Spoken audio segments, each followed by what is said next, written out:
Well, good morning. Welcome to the Verse by Verse podcast. Hope you all had a great weekend, a good start to your week yesterday as it was the Lord's Day. Join with us as we jump back into the Gospel of Mark. We're in Mark chapter 8 this morning. We're going to read down through verses 1 through 26. And as Noah reads it for us, just kind of keep in mind the idea, the importance of sight and seeing and perceiving Jesus, because I think that kind of underlies most of these three accounts. So, how are you this morning, Noah? Well. Well, let's jump in Mark 8.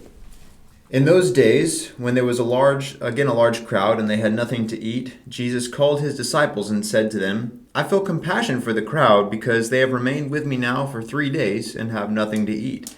And if I send them away hungry to their homes, they will faint on the way, and some of them have come from a great distance. And his disciples answered him, Where will anyone be able to find enough bread here in this desolate place to satisfy these people? And he was asking them, How many loaves do you have? And they said, 7. And he directed the crowd to sit down on the ground, and taking those 7 loaves, he gave thanks and broke them. And he kept giving them to his disciples to serve them, and they served them to the crowd. And they also had a few small fish, and after he blessed them, he ordered these to be served as well. And they ate and were satisfied, and they picked up 7 large baskets full of what was left over of the broken pieces. Now about 4,000 were there, and he sent them away. And immediately he entered the boat with his disciples, and came to the district of Dalmanutha. And the Pharisees came out and began to argue with him, seeking from him a sign from heaven, testing him. And sighing deeply in his spirit, he said, Why does this generation seek a sign? Truly I say to you, no sign shall be given to this generation. And leaving them again, he embarked and went another way to the other side. And they had forgotten to take bread, and did not have more than 1 loaf in the boat with them. And he was giving orders to them, saying, Watch out! Beware of the leaven of the Pharisees and the leaven of Herod. And they began to discuss with one another the fact that they had no bread. And Jesus, aware of this, said to them, Why do you discuss the fact that you have no bread? Do you not perceive or understand? Do you have a hardened heart? Having eyes, do you not see? And having ears, do you not hear and do not remember? When I broke the 5 loaves for the 5,000, how many baskets full of broken pieces you picked up? And they said to him, 12. When I broke the 7 for the 4,000, how many large baskets full of broken pieces did you pick up? And they said to him, 7. And he was saying to them, Do you not yet understand? And they came to Bethsaida, and they brought a blind man to Jesus, and pleaded with him to touch him. And taking the blind man by the hand, he brought him out of the village, and after spitting on his eyes and laying his hands on them, he was asking him, Do you see anything? And he looked up and was saying, I see men, for I see them like trees walking around. Then again he laid his hands on his eyes, and he looked intently and was restored, and began to see everything clearly. And he sent him to his home, saying, Do not even enter the village. Well, as we kind of begin these three stories, we kind of begin in verse 1, and that word I want us to key on is it says again. Mm-hmm. The idea of this story, there's so many parts of it that is reminiscent of the feeding of the 5,000, yeah. Right? He comes down in verse 2 and he says he felt compassion for the people. Back earlier in Mark 6, he saw the people as sheep without a shepherd. And the situation's the same. They are hungry. They don't have enough food. And even the disciples' response in verse 4 is the same. Where will anyone be able to find enough bread here in this desolate place to satisfy this people? Again, like Mark chapter 6, verse 52. And Jesus performs a similar miracle. He takes a small amount of food, multiplies it, and provides for the needs of the people. But yet, on the heels of that, he turns right around and talks about the Pharisees. And the Pharisees came and they just want a sign.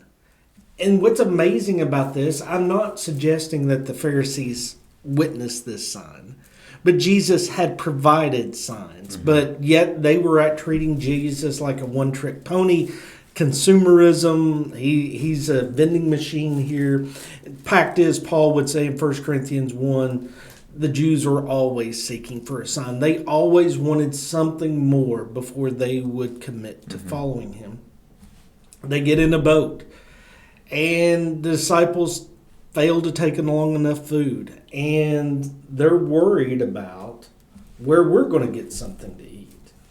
And notice how Jesus responds to them.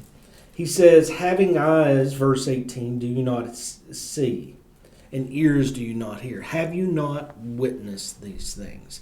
Now, the amazing thing about this, they didn't take enough food, but they apparently had one loaf. And so Jesus takes 7 loaves and fills 4,000. And I'm not very good at math, but I think one loaf he could multiply to feed 12. Yeah. I mean, the proportions are different. And then it ends up with this blind individual that he begins to progressively see as Jesus interacts with him. I think you got 3 groups of people here, and it's about sight. The Pharisees are blind. Mm-hmm. They cannot see. His disciples, they can't see her clearly. And then this blind man is made to see and perceive. All of these miracles are kind of pointing us to this kind of journey. The reality is we need to see Jesus better. And the only way we will do that is if we allow him to interact with us. Let his words touch us so we can begin to see him clearly. But it's also a warning to us, like these disciples. We think we got it figured out, and yet we've not seen all along that the master that we're choosing to follow can multiply the loaves and the fishes and supply all our needs. And so I think in 2 ways, it's just a warning for us to try to see Jesus more clearly, but also acknowledge that we may not see him at all. Good. So that's what do you see in here? Yeah, no, I really like that. Every story I come to like this, where I'm tempted to go, disciples, what are you doing? Like, how are you missing this? I have to take a step back and just think about my own life. And, the thing that I see is how many times has Jesus done something amazing for me, given me, life, and then I don't trust him to take care of other aspects in my life. And I feel like I have to do it myself, and I get concerned about what's going on. I get anxious, Matthew 6. And so just relying on him, if I trust him to do this thing, I should trust him to do everything. But also I really like what you said, that idea of being aware that there may be times where we think we can see. I mean, I love that from this guy, right? Do you see anything? I see men, for I see them like trees walking around. I mean, like, he thinks he sees men. He thinks he gets it. But if Jesus left him like that, he would be seeing something completely different than everybody else.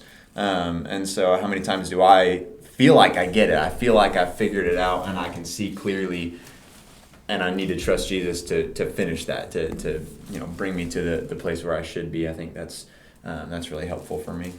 And I think that warning that you were talking about in verse 15, when he begins to interact with his disciples, he says, watch out, that beware of the leaven of the Pharisees and the leaven of the Herod. Don't let your lack of perception grow even dimmer. Mm-hmm. Is kind of the idea. Yeah. That you just see Jesus for what you can get out of him. You're always asking for more. 1 minute you think you understand him, the other you don't. Like the scenario you described, 1 minute you trust him, 1 minute you don't. Make sure if we're following Jesus, that's not the spirit that we have. The disciples are at a tipping point right now. And they have a little bit of understanding and they have a little bit of relationship with Jesus. But if they don't commit, if they don't take that leap of faith, they're going to fall back right where the Pharisees are, thinking that they have something figured out, but really they have nothing. They need to let Jesus restore them completely.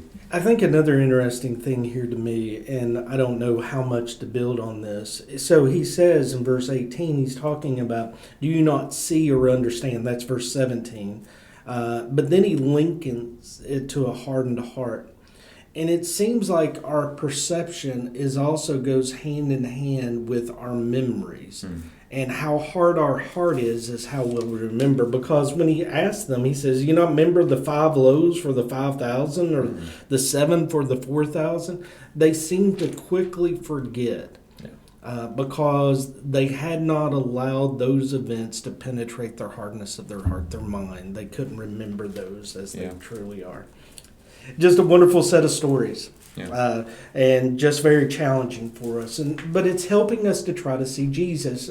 As we've gone through the Gospel of Mark, that's Mark's point, helping us to see Jesus. We begin with his kingship and his authority and his power. We see his compassion, his power. And here, again, he's challenging. In some ways, Mark 8 is the the climax, if you will, of this gospel, because it is all about how we see Jesus, and he challenges us with that.